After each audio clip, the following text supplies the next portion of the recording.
Hey guys, this is Ben, and and welcome to the Hardcore Punk Project here on the X. You know that I like to reach out to the bands about their songs, right? Good. When they share with me, what they share with me, I will share with you, right? Okay, now that we have that straight, first up out of Victoria, capital of BC, Vultures with Push and Acceptance, off of their newly released Hunger EP. Okay, that was heavy, right? And as I promised, if I got a reply from the band, I will share it with you, right? I didn't hear you, right? Okay. Oh, let me turn that down. Is that too loud for you? Okay, that's better. Okay, here's what the band had to say. Welcome, Alex, and thanks for joining me here on the X. No problem. Thanks for having me, Ben. Alright. I know it was a long drive, and I'm sure that the roads weren't the best, but I'm glad you made it. Yeah, it was a nice, humbling drive. We had to take our time, but we made it safe and sound. Okay, so maybe you could tell me a bit about yourself and your bandmates, where you're from, your interests, etc. I'm from Ontario. I grew up in Ontario, in Kingston, and I moved out west in 2012. And I met Cole at a show, and we became close friends, and started playing music together, and decided we wanted to start a band. So we got a couple other guys together, and then eventually found Graham on Craigslist, actually.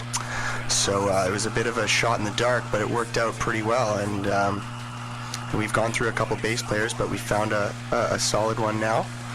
So yeah, and we've been pushing through ever since. All right. Can you tell us a bit about the songs Push and Acceptance?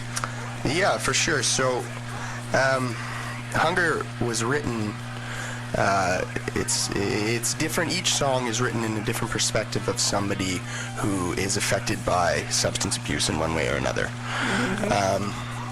So we all, living out on the West Coast, there's a bit of a substance abuse issue out there with lots of dirty party drugs and whatnot.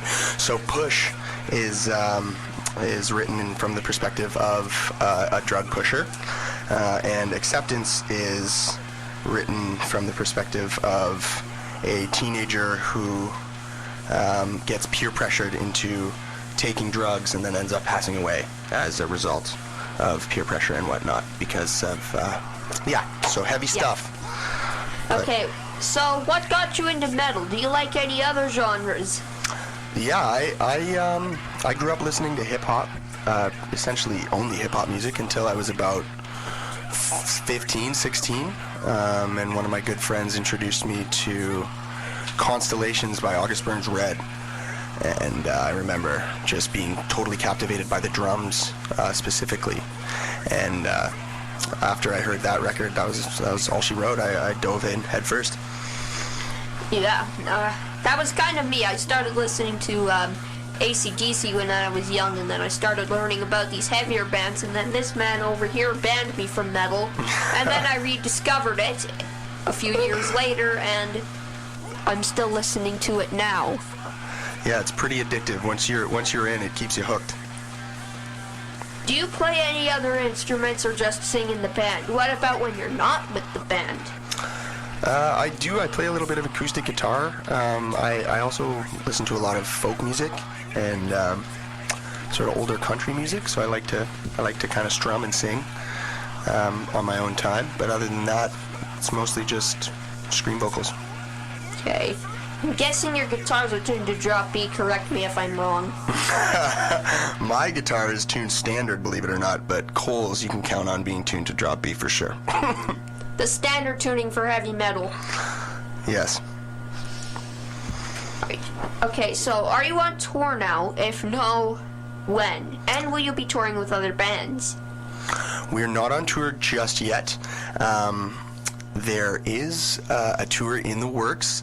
We're going to be co-headlining with another heavy-hitting Canadian band that I can't quite release the name of just yet. But you can keep your eyes open for August, September, that tour is going to be happening. And right now we're in the middle of writing and recording another EP to hopefully be released in late fall. Okay. Okay, hey, we're back on the with Ben. We're back. You're back with Ben on the Hardcore Punk Project. I'm joined by Alex Pierce from Vultures. Hi. How you doing, brother? I'm good. So I have a question for you. Who gave you the idea to shave while you were doing an interview? Well, that, to be honest, was kind of a very spontaneous, spur-of-the-moment thing.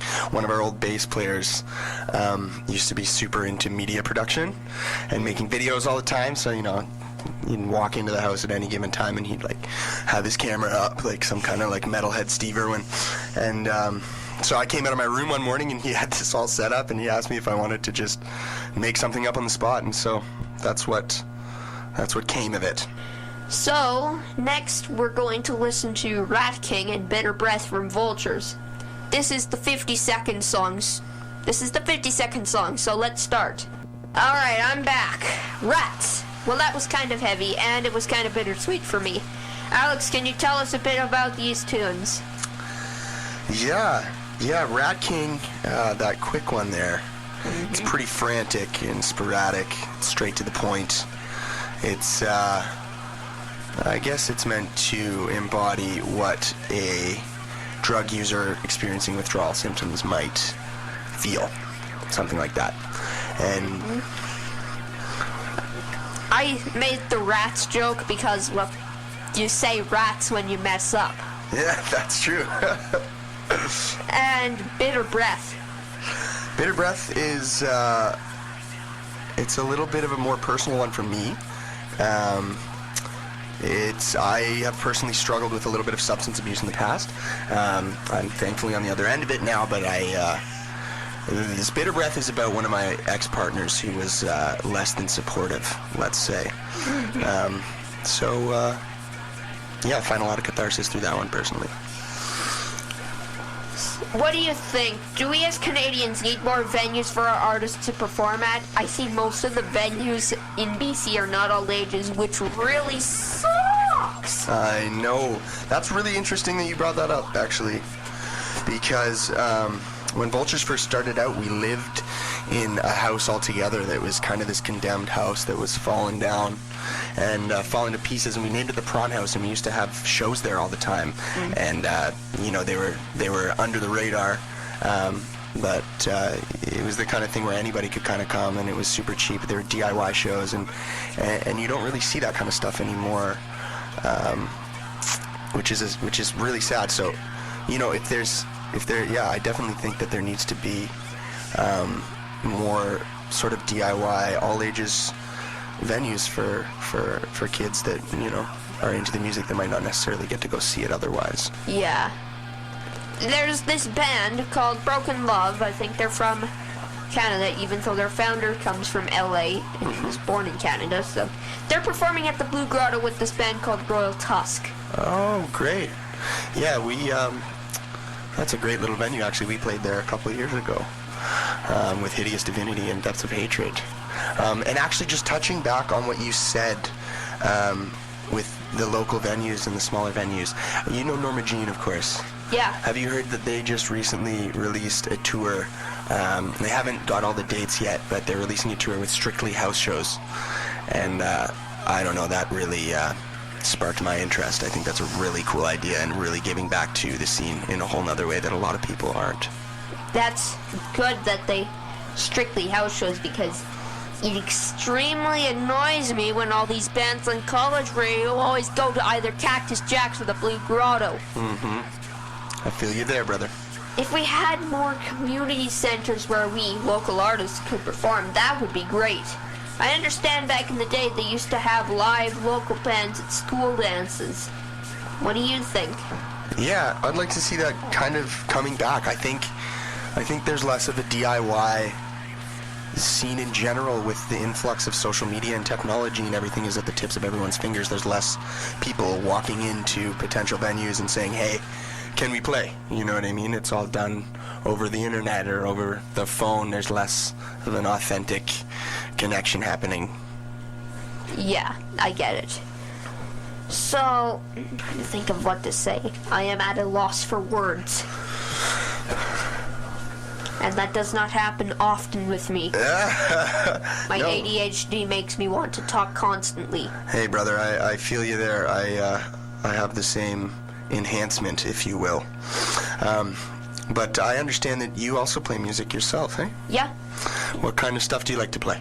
I play metal, and I play metal. I play one-hit wonders, and I play ASDF movie songs. Nice. Nice. What's the song that you're working on right now? Stars by Hum. Oh, okay, cool. I've never heard of that one. Is it like a metal song? No, it's kind of rock. Drop D, 1995. You'd prefer an astronaut. Oh, I see. Cool, man. Hum's biggest hit. They've been performing it since 1995. Maybe if I heard it, I would know. I think it goes like, she thinks she missed the train to Mars. She's out back counting stars. Okay, that rings a bell. Nicely done. If I had the backing music, I would be a lot better at it. Another song I've been playing a lot is Everybody Do the Flop. Okay. I'm sure you've probably heard of that term before. Yeah, it seems that I might be able to list off all kinds of different metal songs, but I'm feeling now that I haven't gone away from my own comfort zone quite enough. Everybody Do the Flop actually comes from an internet show called the ASDF Movie. Oh, okay. Basically, guy slides in the crowd, says, everybody do the flop, and then they all flop on their faces. That's pretty It's good. hilarious in its stupidity. Yeah. And then beautiful. they made a song about it, with rock drums. Nice. Have you ever heard of Crab Rave? Crab Rave? No, I haven't. Fill me in. It's a song from 2018 by an Irish DJ named Owen O'Brien. Oh, okay. He prefers to call himself Noise Storm, and he made this amazing video with crabs. They're much better at the beach, by the way. So tell me more about the song. It's an EDM song, I see. and it's really catchy when you start listening to it, and even more catchy when you watch the video. So, to all of you listening, yes, you better watch this video. Yes, please, watch the video, even though it was released on April 1st. Yeah, it was an April Fool's joke, but now suddenly it's become like one of the most popular memes on the internet. Oh, you don't say. Yeah, things turn into memes pretty quickly these days. Okay, so next we're gonna listen to This Hunger in VPD. Get that set up. Alright, I'm back. That song makes me hungry. I might have to step out for a moment. Nope, just kidding. I'll get McDonald's afterwards. And I'm joined by Alex from Vultures. Hey, buddy. Do you have any info you can share about these songs? So, Hunger was our title track. That song's just about the insatiable need to fill addictive behaviors and tendencies. That one, we got a feature from Larissa Stuper of Venom Prison in Wolfdown, which was really, really cool. She was a pleasure to work with, super professional, and she sounds heavy, so we were super happy with that feature. We had been trying to find a feature for a long time, and it was kind of coming down to the wire, and we had about a week to go, and we sent her a message, and she delivered as fast as she could, and we produced a pretty cool track because of it.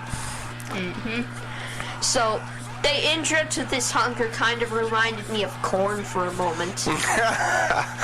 Yeah, you know what? Oh, I'll going take to the that. red. Give me a moment. Oh, yeah, for sure. Okay, is that better, guys? Huh. I can't. Yeah, okay, it's better. much better. It's not in the orange now. Good.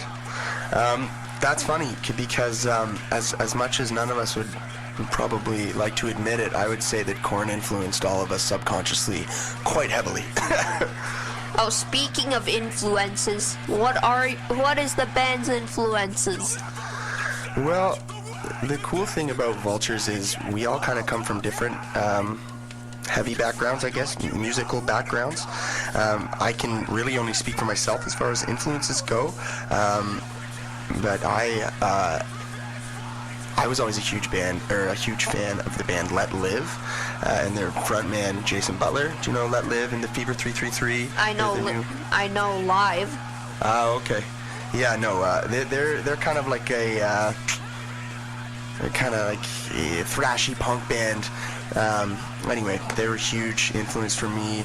I have a lot of influences from hip hop as well. I listen to a lot of there's a lot of really cool kind of almost like new metal bands that are coming up these days that I like to draw influence from. Gideon just completely rebranded themselves and changed their sound, and they've got this kind of almost rappy new metal sound that's I'm really digging these days.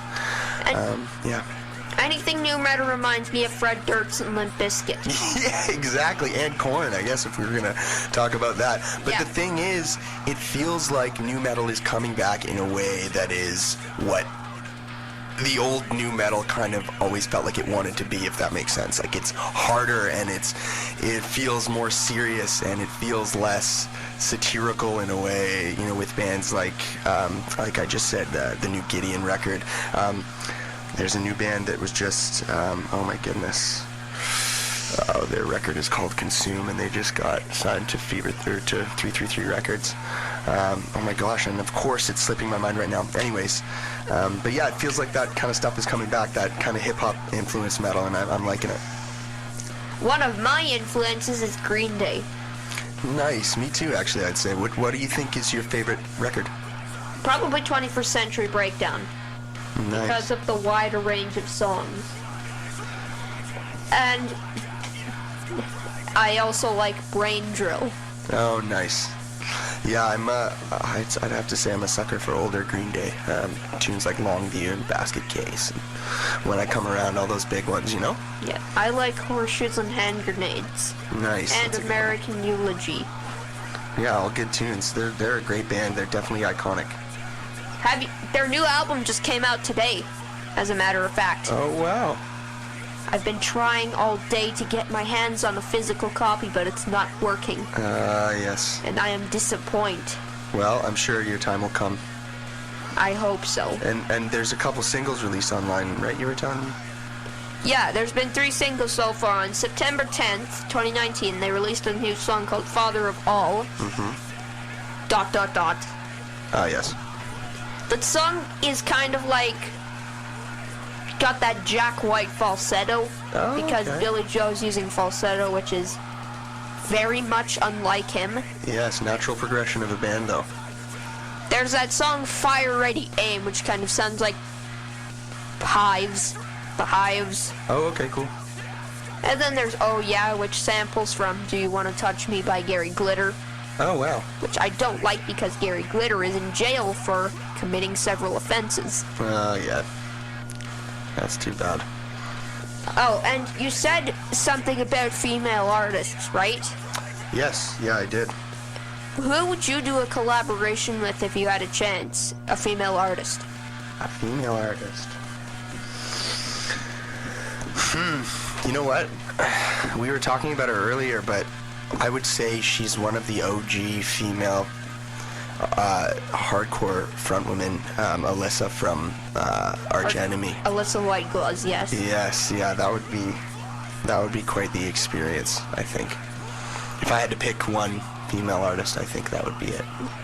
I'm pretty sure Justin, he's a guy I interviewed, in case you don't know. He said he would collaborate with either Alicia Keys or Pink. Oh, cool. Because Jack White did that collaboration with Alicia Keys. Oh, yes. Any new shows coming up? Yeah, you asked me earlier about tours. No tours coming up, but at the end of this month we have 2 shows. One on February 21st in Vancouver at the Rail House Cafe. It's a free show. We're going to be playing with Spirit Box and Bastion. And then the next night we play in Victoria at Capitol Ballroom, supporting Spirit Box again. And local support for that show are going to be No Liars and Anchorage Blue. So yeah, that's February 21st at the Railway House in Vancouver and February 22nd at Capitol Ballroom in Victoria. Pretty sure I remember seeing an advertisement for the Victoria show. Yeah, we've been getting a lot of hype actually. Spirit Box, good friends of ours, and they're kind of on the come up right now. They're generating a lot of noise, so it's good. We're really happy to be supporting them. What is your views on the environment? Me? Well,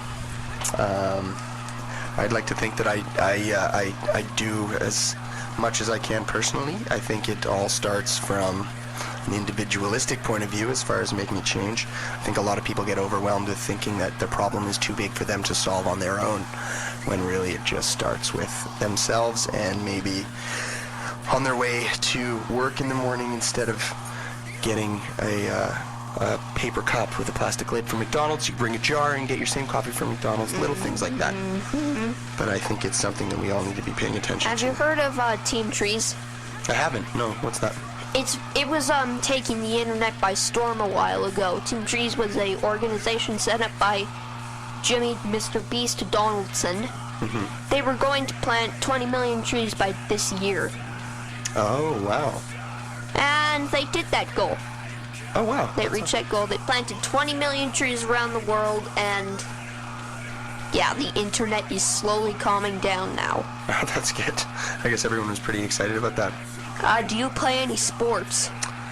Sports? I was never a big team sports kind of guy. You know what's funny, actually, and you might not think this, but when I was growing up, when I was between the ages of 8 and 18, I was a competitive dancer. So I did ballet, jazz, tap, hip-hop. So while I was doing that, all my other friends were playing sports. Most of the time I just stay inside and play video games because that's my life. Yeah, brother, I feel you there. I do that a lot these days as well. What kind of guitar do you play? I have a acoustic Simon & Patrick at home. It's a dark brown with a nice pearl pick guard. Just sung. I heard the angel choirs when I walked in the Long and McQuaid, and it chose me. What about you? I have a lot of guitars. Tell me your favorite one. Okay, so the first guitar I got was this Fender bass. It's covered in stickers. I nicknamed it Blackie. Nice. Used to belong to my dad. Second guitar I got was a Bullet Strat as a birthday gift. I would say that's the guitar I use most of the time. Old Faithful. Then I got a acoustic guitar, a really old acoustic guitar from this man over here beside me. And I ended up stopping playing it because it didn't work anymore. I see. And then I got a Jackson Flying V. Ooh, Black, nice. tuned down specifically to half step for when I want to play old Green Day. Perfect. And then I got this Fender Precision bass, nice brown, tan, and black. I use that for playing standard Green Day bass stuff. Nice. And then my second favorite is my BC Rich Warlock, nice blood red paint. Ooh, nice. Get some nasty tones out of that, eh? That's it. Also tuned specifically to half step. Nice. So you're doing a little bit more than just playing video games, eh? You're shredding it up too. Yeah. And then I also have my Roland TD-25 drum set. Oh, nice. And then I also have a CB Drums drum set down in my basement. Wow. I try to play that more often. Do you do any singing ever? Yeah, I'm a singer. Nice. You could do your own album. I'm working on that, but I don't want to be a one-man band. That's I'm fair. considering forming a tribute band for Green Day called 1,000 Hours to Pasalica. Oh, that's a good name. Taken from their first EP and a song off of 39 Smooth. Yeah. Wow, that's cool. Ooh, looks like we're running out of time here. Oh, so we are. It really flies. Oh, first, would you accept a challenge from me? Oh, yes. Can you do a music video of you and your band in a polar bear swim? You know what? I like that idea, and I'm going to run it by the fellas. Even though it would be really hard to do a music video in freezing cold water. And not to mention, I think living in Victoria, we might have to travel a little bit north to find some ice. I'm pretty sure they do most of the polar bear swims in Vancouver. Yes. Yeah, you know what? That'd be a pretty funny idea. Okay, then big thanks to Alex for joining me this evening on the X. Bye for now. Thanks for having me, brother.